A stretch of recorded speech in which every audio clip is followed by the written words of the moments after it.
రేపు రాబోయే రోజుల్లో అతను చూస్తే పరిశ్రమలు పారిపోతాయి, అభివృద్ధి ఆగిపోతుంది. కడాన ఇంటింటికి గంజాయి పంపిస్తాడు, డోర్ డెలివరీ ఇస్తాడు, తాగేసి ఇంట్లో పడుకోవచ్చు. మనం ఆ పరిస్థితి వస్తుంది. అందుకే మా సూపర్ 6 లో ఆడబిడ్డలకు హామీ ఇస్తున్నా. 4 కార్యక్రమాలు మీకు ఇచ్చా, ఎప్పుడు చేయని కార్యక్రమాలు మీకు ఇచ్చాను. నెలకు ప్రతి ఒక్క మహిళకి 1500 రూపాయలు ఇస్తాను తల్లి. మీకు సంవత్సరానికి 18,000 ఇస్తా, 5 ఏళ్లకు 90,000 ఇస్తా. ఎంతమంది పిల్లలుంటే అంతమంది పిల్లలకి 15,000 రూపాయలు తల్లికి వందన కింద ఇస్తా. నలుగురుంటే 60,000 ఇస్తా. నలుగురిలో ఒకరినే చదివించను. ఈ రోజు కూడా చెప్పలేకపోయాడు. 2 పిల్లలుంటే తల్లి తండ్రి నిర్ణయం చేయాలి. దర్జాగా తిరగండి, చంద్రన్నే మా డ్రైవర్ అని చెప్పండి. మిమ్మల్ని సురక్షితంగా తీసుకెళ్తాను. నా డ్రైవింగ్ లో అందరూ సేఫ్ గా ఉంటారు.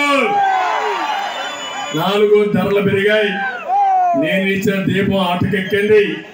మళ్ళీ ఆమె ఇస్తున్నా 3 గ్యాస్ సిలిండర్ ఇచ్చి మళ్ళా దీపం వెలిగిస్తానని మా ఆడబిడ్డలకు ఆమె ఇస్తున్నా. ఏమమ్మా గుర్తున్నానా? నేను డాక్రా సంఘాలు పెట్టింది నేనే. అందుకే మళ్ళీ ఆమె ఇస్తున్నా 10 లక్షల రూపాయల వరకు డాక్రా సంఘాలకి వడ్డీ లేని రుణాలు ఇస్తానని మీ అందరికీ హామీ ఇస్తున్నా. దీనివల్ల చేప ఇవ్వడమే కాదు, చేప ఇస్తే తినడం తాత్కాలికం.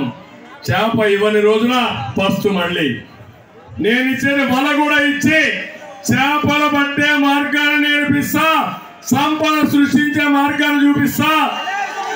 జగన్ ఇచ్చేది మీకు 10 రూపాయలు ఇచ్చి జలగమారిగా 100 రూపాయలు లాగేస్తున్నాడు. మీ ఆస్తులు 1000 రూపాయలు దోచేసుకుంటున్నాడు. నేను ఇచ్చేది 20 రూపాయలు ఇచ్చి సంపద సృష్టించి ఆదాయాన్ని పెంచిస్తా. 20 రూపాయల్ని 2,000, 2 లక్షలు, 2 కోట్లు సంపాదించే మార్గం కూడా మీకు చూపిస్తారని మీ అందరికీ హామీ ఇస్తున్నా. అందుకే చాలా మంది అంటున్నారు కుల గణనని. కుల గణనే కాదు, రాబోయే రోజుల్లో స్కిల్ గణన కూడా చేపిస్తా.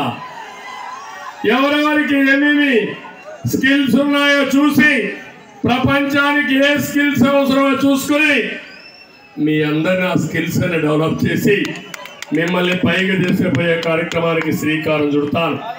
ఇలాంటి కార్యక్రమాలని చేసి నేను ముందుకు వచ్చినప్పుడు ఇక్కడ ఎమ్మెల్యే ఉన్నారు, మున్సిపల్ చైర్పర్సన్ వెంకటరమణని పార్టీ మారితే ఎంత అవమానించారు తమ్ముళ్ళు, చూశారు కదా అని అడుగుతుంది.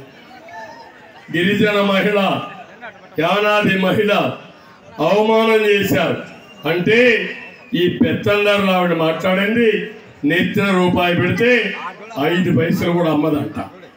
ఇప్పుడు అడుగుతున్నా నేను, జగన్మోహన్ రెడ్డి పైన నెత్తిన రూపాయి పెడితే ఏల వేస్తే కొనేవాడు లేడు. ఎవరన్నా కొంటారా తమ్ముళ్ళు? దుర్మార్గుడిని. మీ నాన్నే నిన్ను చూస్తే భయపడిపోయి బెంగళూరు పంపించాడు. నీ తల్లికి అన్నం పెట్టిన వాడు నీకు నాకు ఏమైనా చేస్తున్న తల్లి? తల్లిని గౌరవించిన వాడు సమాజాన్ని గౌరవిస్తాడని అడుగుతున్నా. ఏమమ్మా నీ కొడుకు నీ గౌరవించకపోతే దేశంతో ఉద్ధరిస్తాడని అడుగుతున్నా మిమ్మల్ని. అలాంటి దుర్మార్గుడు ఇలాంటి మాటలు మాట్లాడే పరిస్థితి వచ్చింది. ఇక్కడే ఎమ్మెల్యే విక్రమరెడ్డి నాయుడు పేరుకి వెంకటేశ్వరుడిది పెత్తనం. ఆయన చూస్తే కాంట్రాక్టులు, ఇసుక దండ, ఎర్రచందనం స్మగ్లింగ్, లేఅవుట్లు, మైనింగ్ డీల్స్ అన్ని దోపిడీ. అవునా కాదా? పెన్నా నదిని దోహేశారు. మొత్తం దెబ్బతినే పరిస్థితి వచ్చింది. ఆర్టీసీ బస్ స్టాండ్ స్థలంలో బస్ స్టాండ్ కట్టకుండా షాపింగ్ మాల్స్ కట్టుకునే పరిస్థితికి వచ్చారు. ఇప్పుడే సోమశిల హై లెవెల్ కెనాల్ మొదటి దశ పనులు ఇప్పుడే రామనారాయణ రెడ్డి గారు చెప్పారు, తప్పకుండా ఇది చేపించే బాధ్యత మాదని. మేము ఈ అమ్మాయి గిరిజన మహిళ పాపం, అందుకే ఆ అమ్మాయికి ఒక బాధ్యత ఉంది. ఈ ప్రభుత్వం వల్ల రాష్ట్రం నష్టపోతా ఉంది. ఈ ప్రభుత్వం పోతే తప్ప నాలాంటి పేదవాళ్ళకు న్యాయం జరగదని ఆ పార్టీకి రాజీనామా చేసి నేను మనస్ఫూర్తిగా అభినందిస్తున్నా. ఇక్కడికి వచ్చినప్పుడు సోమశిల ఉత్తర దక్షిణ కాలువలకి లైనింగ్ పనులు చేయాలి. హై లెవెల్ కెనాల్ రెండో దశ పనులన్నీ కూడా పూర్తి కావాలి. ఇక్కడ పరిశ్రమలు రావాలి. ఇక్కడి నుంచి నెల్లూరు వరకు 4 లేన్ రోడ్డు ఒకటి కావాలి. 1025 టిట్కో ఇళ్ళు ఇచ్చాం, అవన్నీ కూడా పూర్తి చేయాలి. ట్రామా కేర్ సెంటర్ 250 పడకల ఆసుపత్రి కావాలని చెప్పి కోరారు, అది కూడా చేద్దాం. ఇవే కాకుండా ఇంకా వారు చెప్పినట్టు ఒక లిస్ట్ ఒకటి ఇచ్చారు, టైం తక్కువ ఉంది, అవన్నీ నేను తీసుకుంటా. తప్పకుండా మీరు అడిగిన సమస్యలు ఈ ఆత్మకూరు అభివృద్ధి నేను పూర్తిగా సహకరిస్తా. రామనారాయణ రెడ్డి గారు పూర్తిగా నిర్వహిస్తారని చెప్పి కూడా నేను మీకు తెలియజేస్తున్నా. ఇప్పుడు మీరు ఆలోచించాల్సింది బటన్ గట్టిగా నొక్కాలి.